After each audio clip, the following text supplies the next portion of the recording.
سب سے بڑا شاعر مانا جاتا تھا، یہ ہوا کرتا تھا وہاں پر. تو وہیں رسول اللہ کو حکم ہوا کہ 3 مصرے آپ بھی جا کر کے تحریر کر دیجیے، آپ بھی 3 مصرے تحریر کر کے خانہ کعبہ کی دیوار پر آویزہ فرما دیجیے. آخر کیا وجہ ہے؟ اتنے بڑے سورہ پروردگار عالم نے نازل کیے.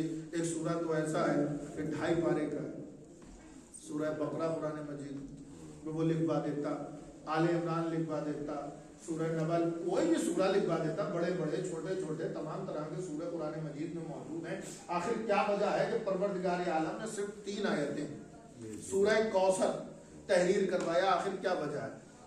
وجہ اتنی سی ہے، بس ایک مثال سے آپ کی خدمت میں عرض کروں اور یہ آخر کلام.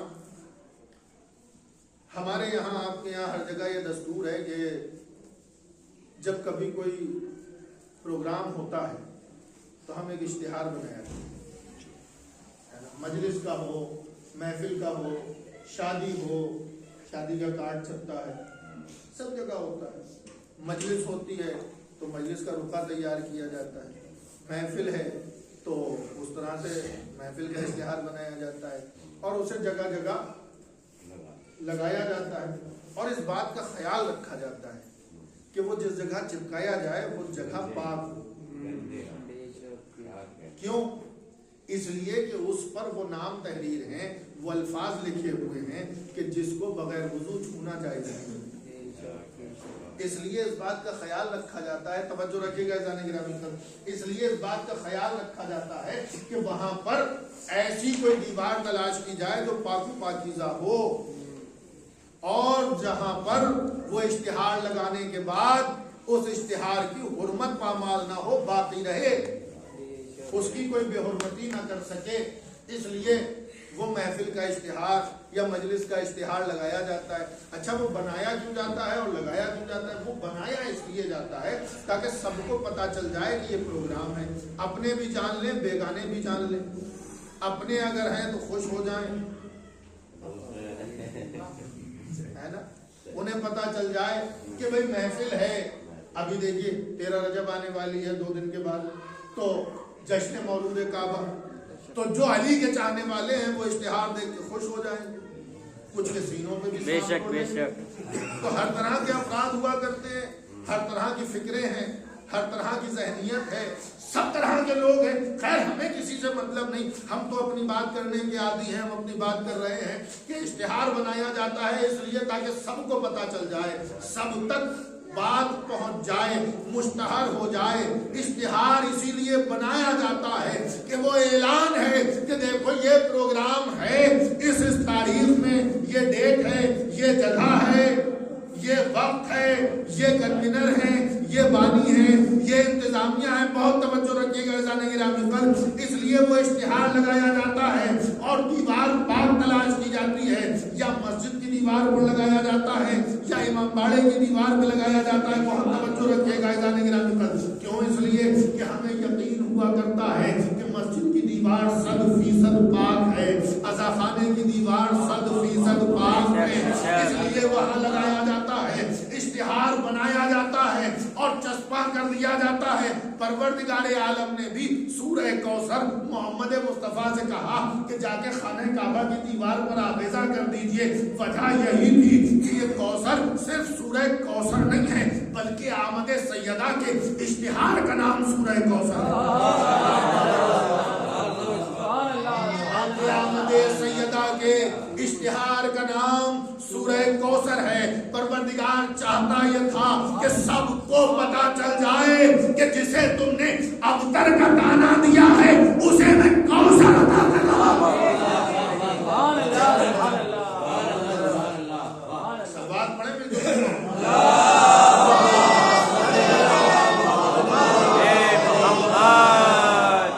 بارے دیگر سلوات ارشاد